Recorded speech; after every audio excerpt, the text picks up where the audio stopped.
the situation in Baltimore with Kevin Brown, the Orioles play-by-play announced he was suspended. It looks like he's going to be reinstated. That coming in the last hour or two. We've played the sound a lot. I'm not going to play it again because Nestor Apricio, who our guest is, he's for 25 years been the owner and host at WNST BaltimorePositive.com. He's got a lot of insight into this situation. Nestor, thank you so much for joining us. Really appreciate it. Hey, man, I appreciate you guys having me on out in the Bay Area where you're about to lose a baseball team, right? So I guess all this comes to me from doing this all these years where there's no lease here, which is really the biggest story in Baltimore from the citizen standpoint is that he hasn't signed the lease. Camden Yards was built 31 years ago. They're sort of out of lease. They're going day to day, Interesting. So that's a real political hot button here in regard to whether he's trying to get the team to Nashville, which his brother accused him of doing last year in a really nasty lawsuit that John wrested control of the team from his brother. His mother's still alive. His father, Peter Angelos, who has a famous name for being an awful owner for 3 decades, has fallen into ill health. So John Angelos is the one who controls this. He's sort of the protagonist in the story. All right. Well, let me, with that as a backdrop, Kevin Brown essentially was talking about how the Orioles had not had a lot of success in Tampa Bay, and they had, or in Tampa, and that they had won as many games this year against Tampa as the previous 3 seasons. I mean, what is this par for the course with the Baltimore Orioles? Is it something new? Why do you think this struck such a chord nationally? Well, I think you have to go back to the history of his father, right? I mean, I would think many of you in the Bay Area have enjoyed the dulcet tones of John Miller over the last 26 years, right? John Miller's only in San Francisco because Peter Angelos threw him out and refused to pay him, and didn't like John. He didn't like that John wore flip-flops and had a Hawaiian shirt.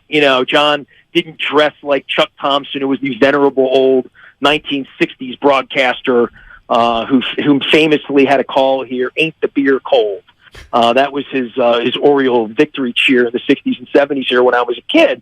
And John Miller was the voice of Oriole baseball, and then Peter bought the team. And listen, man, I mean, you guys have been at this a long time. You're sports fans. If you don't know how badly Peter Angelos has mismanaged this thing, I mean, I've written a book on it. It's called The Peter Principles. You can just Google, literally just hashtag The Peter Principles, and I've written 15 chapters on the whole history of. Chapter 5 was John Miller. That was 1996. I mean, the Orioles had just, went to the playoffs, went to the ALCS. John Miller was his venerable voice, and the owner hated him and kind of threw him out. You guys got him, and we've never really had anything like that here in regard to like a beloved broadcaster because the team hasn't won. I mean, I've owned a radio station for 25 years. The team has been in contention in a race 4 times. This is one of them. In 26 summers now. This team's been in 4 pennant races in 26 summers. They've lost half the market to D.C. 2006, this massive Mid-Atlantic Sports Network was set up by Major League Baseball to fund Peter Angelos and the Orioles to be competitive with the Yankees and the Red Sox. Peter pocketed the money for a period of time, and I mean, you can go check the payroll. They have the lowest payroll around, and this side of the A's, I'd say, and are competing. I mean, the backdrop of this is amazing because they're really good. Right. This is the most exciting baseball. Guys, this is like a freaking movie. I mean, every night they're going out and beating teams. Every night they have these 2 star players, and Adley Rutschman, the catcher, and shortstop Gunnar Henderson, that the fans here are clamoring, give them money, pay them, sort of your latter-day Buster Posey kind of thing where, catcher for life and like all of this stuff. And, this guy, John Angelos, he can't get out of his own way. He's the owner's son. You can Google the lawsuit that he and his brother went through last year, airing all the family's dirty laundry, that their father would have lost his mind had he known that all this became public of their acrimony. And the one brother sort of won the battle.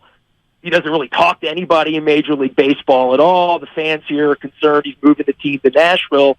And, this broadcaster is just the latest guy to sort of get in the way. I mean, anything that's perceived as negative by the Angelos family, I mean, they took my press pass 17 years ago after having a press pass for 21 years. So, the family's very, very thin-skinned. And, John Angelos lives in Nashville. I forgot to tell you that, too. He lives in Nashville. And people are afraid he's trying to take the team to Nashville. Gotcha. And doesn't have a lease. So there's, all of that. And the team's great. And he's sitting broadcasters down for reciting facts that he deemed to be unflattering to Orioles teams of past. Yeah, Nestor, I mean, with that judgment of a specific broadcaster, in this case, Kevin Brown, but it sounds like there's a litany of history with other guys that have represented the Baltimore Orioles on air.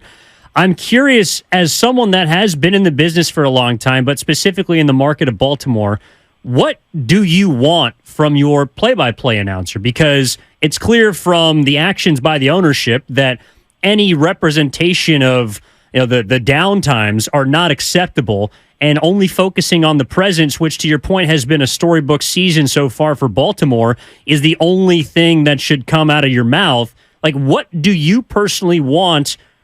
Is it a Kevin Brown? Is it a John Miller? Is it a Chuck Thompson like you're talking about? Because a lot of people out here, I think, are trying to figure out, what kind of representation they want for their sports team. What kind of announcer do you want? Well, listen, I wrote an open letter to John Angelos today, right? And this is at BaltimorePositive.com. You can go read it. It's a pretty scathing takedown. Ray Ratto would be very proud of me. So I would just say this. I was driving in my car back from a Pat Benatar concert in upstate Pennsylvania in the middle of the day Sunday and was subjected to listening to the game on the radio. Fellas, I'll be honest. I own a radio station, right? I do radio every day. I make pizza. I don't sit and listen to a lot of baseball games on radio, right? Like, it's on TV or it's not, or it's on Apple Plus, and I'm either going to give them money or I'm not. They've been on Sunday night. I mean, I watch them play 6 days a week, but I'm rarely in my car when they're on. And when I am, it kind of sucks, and I'm home in 5 minutes or whatever. I don't know how to judge the broadcast because I don't listen to it enough, but Sunday I listen to it. And my wife's tired of hearing me say these broadcasters suck because Ben McDonald's fantastic. Ben was a 1-1 pitcher who was drafted here to be a savior for the Orioles in 1989. He never turned out to be a savior, but he's a hell of a good guy. He's a great broadcaster, LSU guy. He flies in for the games. He makes the games great. Like, Jim Palmer's been on the air here for 40 years. Jim Palmer's a Hall of Famer, and people love Jim Palmer. And Jim is scathing, biting, honest, glib, snarky. Jim's in the effing Hall of Fame, right? Like, Jim can say anything he wants, but nobody else has that privilege on the broadcast, right? And honestly, when the team's losing, and do the math, 105, 108, 116 games a year, right? And Jim Palmer's calling these lousy games from Yankee Stadium in August, and the team's 50 and 85 year after year after year. Again, they haven't been competitive in 21 of the 25 years that I've owned. I mean, when I say not competitive, I mean out of it in April, not all-star game, fall apart, make some deals. Just awful forever and ever and ever. I'm in the car Sunday. I'm listening to the game, and this is my, and they're first place. I mean, they're beating the Mets. They're beating everybody. They had a huge sellout on Saturday night. I didn't go to the game. Everybody's on the timeline. They gave Eddie Murray bobbleheads away. They honored the '83 Orioles for the 40-year anniversary. Ripken, Eddie Murray, Jim Palmer throwing out the first pitch on Saturday night. Sunday, I'm in the car, and Jorge Mateo hit a ball up in the air, and they're calling the play. And he winds up on third base. And the broadcaster's sort of stumbling through it and saying what they're saying. And my wife's driving, and I look down on my phone about 10 minutes later, and everybody's on Twitter yelling about Mateo jaking the ball, holding the bat halfway to first base, watching the ball, and being stranded at third base on what should have been an inside-the-park home run, right? I listened to the broadcast. There was nowhere in there where any of that was brought up. It just was a triple. And I'm listening to the game, and I'm not even really getting the game, right? Because these reporters or play-by-play, they're team employees. They're intimidated, threatened, team Baghdad Bobs for the most part. I mean, Ben McDonald and Jim Palmer can get away with more on the television side, but everybody else is shivering for their life and the $250 that they're getting tonight to work. Like, literally, they're all happy to be there. And the broadcasts are awful when I'm in the car and guy hits something that should have been an inside the park home run and Jake did, and the play-by-play announcer can't say, I don't even know what Mateo was thinking. Mateo was looking at the ball. Just say something that lets me know, like, everybody that watched it with their eyes are going to be outraged, right? You're watching it with your eyes. You're the broadcaster. You have to be trusted, or why am I listening to you? Again, guys, I own a radio station. I employ people. I want them to speak truth.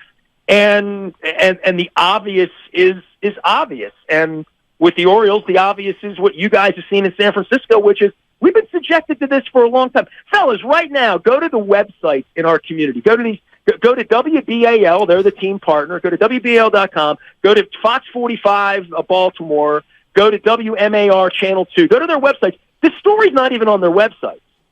Huh. Interesting. Well, let me ask you this. That's how this works, boys. I'm on the phone with you out in San Francisco. New York's calling me today. Boston, Chicago, they're calling me to come on. Michael K's up in arms. Mad Dog's. Everybody's crazy in New York about it. It's the biggest story in the city. And 3 out of the 4 television stations are refusing to report it as a story. Interesting. Damn. Let me ask you this before we let you go. Why do you think it looks like they're going to reinstate him on Friday. Why do you think they're doing that? I would ask why he's coming back. I don't, and the fan outcry here is crazy. But, this is giving a professional, a human being, a person whose voice you're trying to sell as integrity. You're the voice of the team. There's integrity involved in that. I don't know how he peddles himself back out with an orange cartoon bird on his shirt and acts like nothing's happened. 3/4 of the television media in the city aren't even reporting the story, right? So, did it happen? If the tree falls in the woods, they just go on with this. And the owner hasn't held a press conference. The owner held one press conference in his life. It was Martin Luther King Day 7 months ago. Please go watch it. It would tell you everything you need to know about John Angelos to watch him field a question about the future of his franchise and how he answered Dan Connolly, a trusted reporter, longtime Baltimore Sun and athletic reporter here, where he attacked Dan Connolly and then said openly to the mayor was sitting next to him, the mayor of Baltimore, at a Martin Luther King Day press conference, that he was offended that he was asked such a question on such a sacred day when he was writing a check for the community. He told Dan Connolly, come down to the warehouse. I'll open my books for you and all the media so you can see how much money we're making. He said that at a press conference, and nobody here is even holding him accountable to that.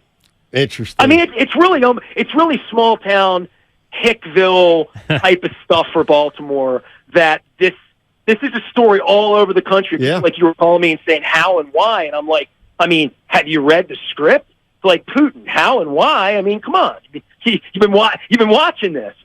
We've been watching it here, and really the difference is the deodorization of winning, right? Like, they're winning. Mike Elias is a baseball genius. They've been so awful for so long that they've had 1-1. They've had 3 1-1s, right? And they brag about it, right? But they had 3-1. They have another one coming up. Matt Holliday's kid is about to come up and become their shortstop and probably move Henderson to third base. Yeah, Jackson. They're loaded, boys. They're going to win 100 games for a couple of years here, no matter who their broadcaster is. Right. Pretty good baseball team right now. And Mike Elias knows what he's doing. Hey, Nestor, thank you so much for joining us. Give us some great background and insight on this situation, man. Appreciate it. I appreciate you allowing my voice to be heard. Viva Bay Area. Can't wait to get back to you guys, man. All right. That's Nestor Apricio for 25 years, owner and host at WNST BaltimorePositive.com.